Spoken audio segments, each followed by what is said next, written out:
said, my name is Asia. I used to get a lot of shit about my name. In school, kids would be like, hey Asia, how's Europe? I'd be like, I don't know, how's your dead grandmother? Now we're both crying. How does that feel? Yeah. So, I have a lot going on in my background. I recently took a DNA test, and it turns out I'm part Native American. Yeah, woo, yeah. I'd only heard the names like Running Water, Crazy Talk, Bad with Money, you know, shit like that. But it turns out my ancestor's name was Pim Pam Strong. I was like, God damn, that is a name, that is strong. It slaps, I like that shit.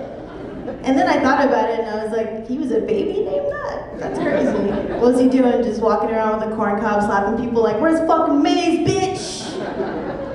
Yeah.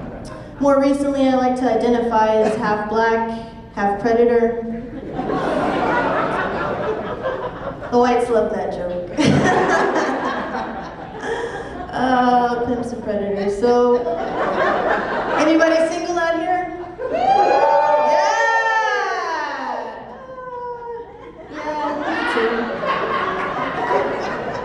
Recently, I was dating this white guy, and he was emotional, very sensitive. He always cried after sex. I didn't think the dildo was that big. But apparently, I guess I should have been gentler, kinder, or something. Yeah. More recently, I dated an Asian guy. Being in Little Mexico, or San Antonio as we like to call it, there's really not a lot of Asian people that I could see, so all I knew was like stereotypes. They're hardworking, they're good at math, they like rice, shit like that. Yeah. What surprised me though is when my ex-boyfriend ate me out like he didn't use chopsticks. I was really surprised, like Wikipedia didn't tell me anything about that. Thank you, Athena. I love you. My family's here and they're gonna hear some wild shit. So. Thank you for coming along. I appreciate that. Yeah. One time he was going down on me and I didn't tell him that I hadn't shaved. And he was like, oh shit, an ambush.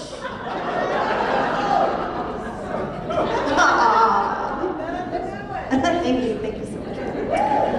Yeah. But we broke up, so I'm on all the apps now.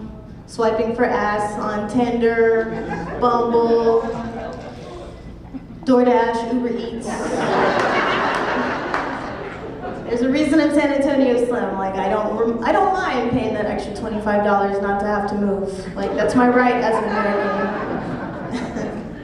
Yeah. I mean, I watched my 600-pound life. I know that if I gain like 200, 300 more pounds, somebody will probably still love me. Because they always have a boyfriend or girlfriend taking care of them. Bringing them breakfast in bed, wiping out their folds, you know, all the normal shit that you do in a relationship. I've always wondered though what the smaller partners see in the big ones. Like, is it their physical softness? Is it their sweetness? But I'm pretty sure it's because when you date an obese person, you know that swallowing is not an issue for them at all.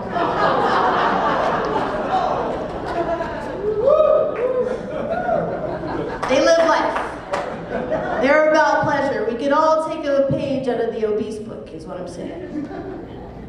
But yeah, I've dated all types. I dated a religious girl who was a Jehovah's Witness. Had to end it though, because she told a lot of knock-knock jokes.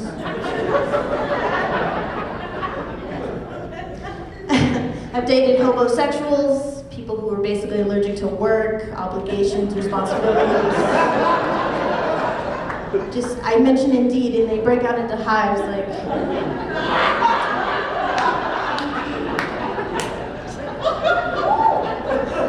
I'm pretty sure the closest one guy got to a job was a staph infection. Gnarly shit. Yeah, but as I alluded to, I'm a part of the LGBTQ A squared plus B squared equals C squared community. A Pythagoras fag is what I like to call it. It makes sense though, like, I really liked slip-and-slides when I was little. you know, I like that more than the pogo stick for sure. Like, my legs would get tired. Then when I got older, I studied abroad. Or 3, you know what I'm saying? Yeah. I just added that in there too. Thank you. Yeah. But I love women. They always have a lot to say. I like talkers, I like yappers. I think women talk a lot because we have 2 sets of lips. Just my theory. Just my theory. But occasionally I have to do ridiculous things since I date women. Like occasionally I have to wear these things called strap-ons. Basically it's this thing where you strap a detachable dildo to yourself and it goes like straps and over and under and through your legs, around your waist, over your shoulders. And by the time you put all the gear on, basically you look like you're gonna go kayaking or climb a mountain. And there's a lime green, like zebra striped dildo, like right there. It's like, okay, cool, we're doing it. We're having fun. On occasion though, a girl, when I kiss it, I'm like, sure, why not, let's do that. And some are like, you know, do a little smooch and come back up. And others, certain others, they take pride in their work.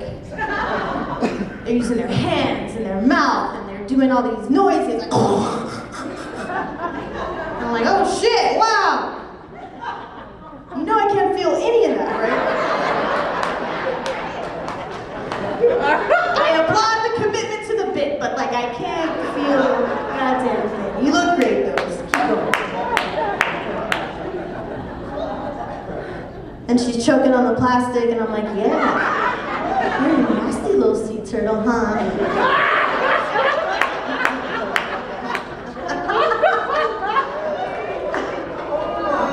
Yeah. I'm like, choke on that 6-pack ring. You know, to this day I still cut them up because I'm like, I care about the sea turtles. But anyway, yeah. So when I'm not joking about sea turtles and strap-ons and shit, I like to listen to music. I get like caught up in this wire. Yeah, it's a good time.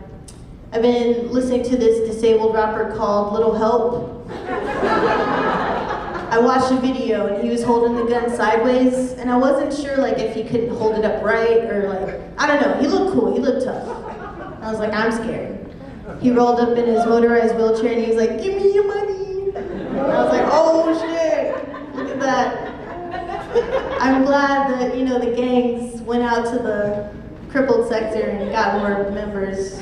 Like they're putting ramps on the trap house is what I'm saying. It's a good time. Yeah. Then recently I was watching Grease and it gets to the part where Danny's like, tell me more, blah, blah, blah, blah, blah, blah. And then his friend chimes in and is like, tell me more, did she put up a fight? And I'm like, God damn, what kind of lyrics are those? Like, first of all, you look 36 in high school. Then you're gonna be a fucking rapist on top of that. Like, Sandy better watch the fuck out, is what I'm saying. And then another time I was watching Lion King, and Mufasa's up there talking to Simba and Pride Rock about, you know, the delicate balance, the circle of life, yada yada. And he's like, Simba, everything the light touches is yours. But stay away from that shadowy area where all the hyenas are. I was like, I don't remember fucking Mufasa calling the hyenas niggers, but goddamn, that's true. They really treated them like shit. I mean, the elephant graveyard would not be in Alamo Heights, Alamo Heights, Stone Oak, any Dominion. No, it'd probably look more like my neighborhood on Marbach and 410. In the ghetto. Lots of shopping carts, no stores, all boarded up and shit. Men, you know, riding bikes with no mention of fitness at all, no bicycle shorts. Even the hookers don't even dress up. Like, they wear hoodies and they give probably top out of their side teeth that are missing. Like, shit, get it, girl, get that shit. Yeah, but in my neighborhood, I like it, it's quiet. On occasion, we play that game called Fireworks or Gunshots. Y'all are familiar with that game, I see. Yeah, it hurts some pops, then you go outside, you're arguing, like, I'll fuck you up, your mom's a hoe, you know the usual arguments, various racial slurs. I'm sure you know which ones. And I go outside, and it's two fucking Mexican guys with Edgar haircuts. I heard nigger so many times I thought I was in Mississippi, but it was fucking Mexican guys, of course. It's like, Mexican people, please, y'all have your own racial slurs. Please use them. That's all I ask. But you know, sometimes I think I might be too woke, to be honest. Might be a little bit sensitive. The other day I was smoking with a white buddy of mine, and we were talking about the election and racism and stuff, and then he asked me if I had cotton mouth. And for some reason that just pissed me off, and I slapped the fuck out of him. I was like, man, fuck you! You're being sensitive! We made up though, because later he told me he identified as a sea turtle, so it worked out. Alright, my name is Asia, thank you guys so much.